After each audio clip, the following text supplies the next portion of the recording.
Alors cette Yamaha XTX 660, grand-mère elle a quelques années, hein. Elle est de 2009 et elle accumule déjà 60 000 km. Alors est-ce que 60 000 km c'est trop pour une moto? En tout cas celle-ci au niveau motorisation elle se comporte super bien. Il n'y a rien à dire particulier là-dessus. Niveau esthétique elle est vraiment chouette quand même.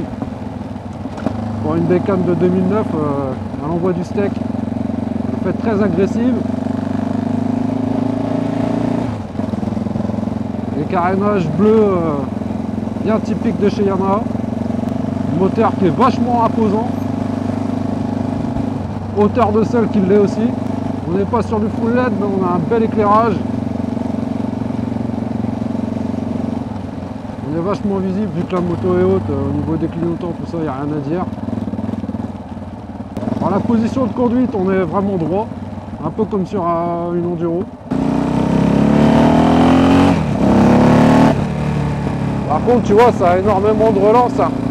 Le monocylindre, il est quand même vachement violent. Hein. Il y a moyen de lever juste à la poignée de gaz. Hein. Là, tu vois, je suis en troisième. Et voilà ce qui se passe.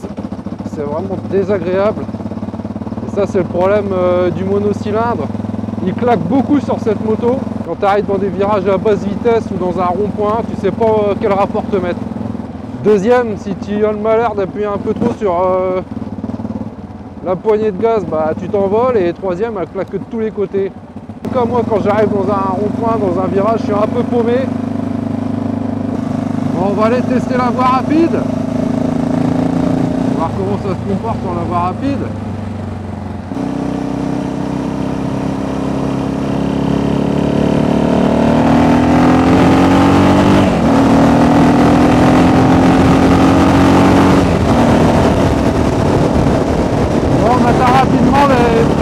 Les vitesses sont autorisées quand même.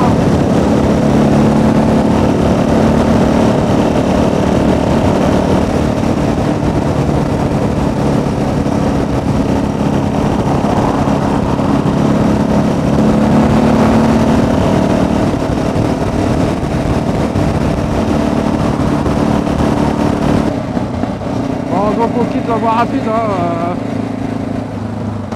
c'est pas vraiment une machine qui est faite pour faire de la voie rapide.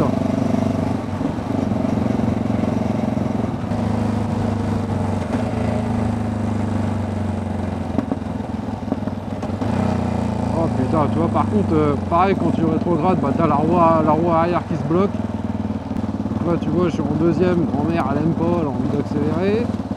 Regarde, je suis à 30, deuxième, c'est la merde.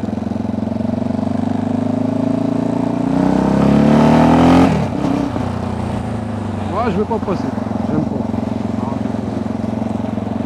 J'ai pas envie. Je vais rester derrière lui. Là, la moto, je sais pas, on dirait qu'à tout moment elle va glisser. Elle est pas, je sais pas comment dire ça, j'ai un mauvais feeling de route avec. Alors je sais pas si c'est l'effet super mode qui fait ça. Les trajectoires, elle en fait qu'à sa tête. Elle va partout, sauf là où j'ai envie qu'elle aille. Vous vous souvenez, avant cette machine-là, j'avais une Versys. Elle était plus lourde, mais c'était un vélo comparé à celle-là. Tu vois, je sais pas, même dans les virages, j'ai l'impression que je vais glisser. Quand je vois ce que les champions de supermode ils arrivent à faire avec leur bécane, et ce que moi je fais, c'est vraiment la loose. Alors on arrive à un rond-point, le cauchemar de la XTX 660, pour que je me mette en deuxième. Et puis bah, j'essaie de trouver le bon feeling avec ma poignée de gaz.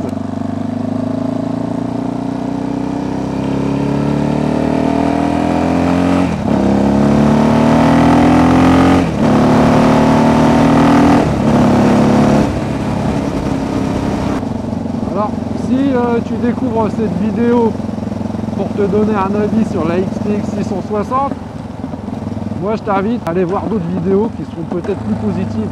J'aimerais aussi savoir s'il y a des propriétaires de XTX 660, votre ressenti sur cette machine-là. Vous avez les mêmes sensations que moi, ou est-ce qu'au contraire pour vous c'est un vrai vélo et faites ce que vous voulez avec.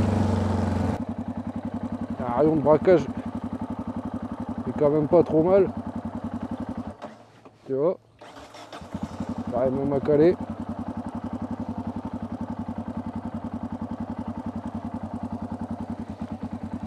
Elle est quand même assez maniable. Mais alors dès que je commence à avoir un peu de vitesse, et que je veux rentrer dans un virage, etc., eh ben, ça va pas. Je me cherche des excuses peut-être aussi, hein. Je la roule pas souvent cette moto là. C'est le premier super mode que j'ai. Chez Yam on m'a dit attention, c'est quand même une conduite street, hein. Tu vois ce que je veux dire? Donc je suis pas assez street peut-être, hein. Il me faut peut-être une Goldwing moi, hein, avec marche arrière, climatisation et tout le tout team. On entend les petites popettes de Meng aussi là. Les petites ruptures. C'est mignon, hein. Et tu vois, comme ça, même à l'arrêt, ça vibre, hein. Ça vibre fort, hein. Vraiment, c'est dommage d'avoir ce feeling de merde dans les virages là, à basse allure, à basse vitesse. Parce que c'est quand même une moto qui est vachement joueuse, hein. On n'a qu'une envie, c'est de t'envoyer dans les airs, hein. La super mode, c'est peut-être pas fait pour cruiser, quoi.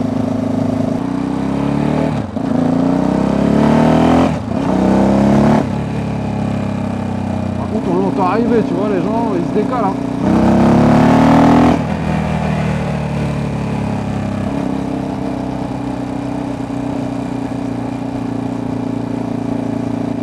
Ah, on peut pas dire qu'elle fait pas de bruit, hein. Et pourtant, les chicanes sont mises, hein. T'entends comment elle claque? C'est l'effet sous régime du monocylindre. Je peux pas dire que c'est une mauvaise moto, c'est certainement que je suis un mauvais conducteur, tout simplement. Alors du coup, le titre de la vidéo, est-ce qu'il se justifie? Le super note, moto pour débutants, hors note. Oui, il peut. D'ailleurs, il peut sur n'importe quelle machine. Tiens, parlons un peu budget. Vous la trouverez aux alentours des, entre 2005 et 3005-4000.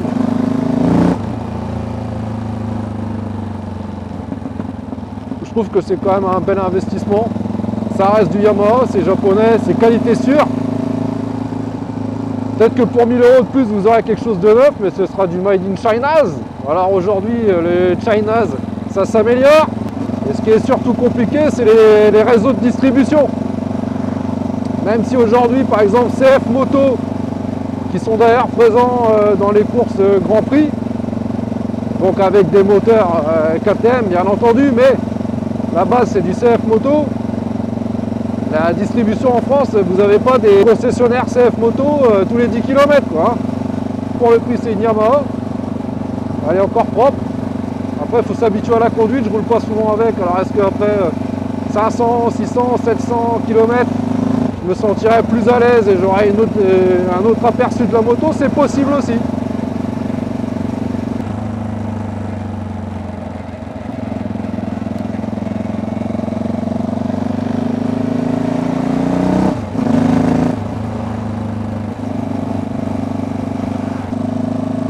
En fait, il faut peut-être que j'apprenne juste à lui faire confiance à cette moto. Il faut peut-être que je me dise, elle sait ce qu'elle fait. Fais-lui confiance, elle t'emmènera où tu veux.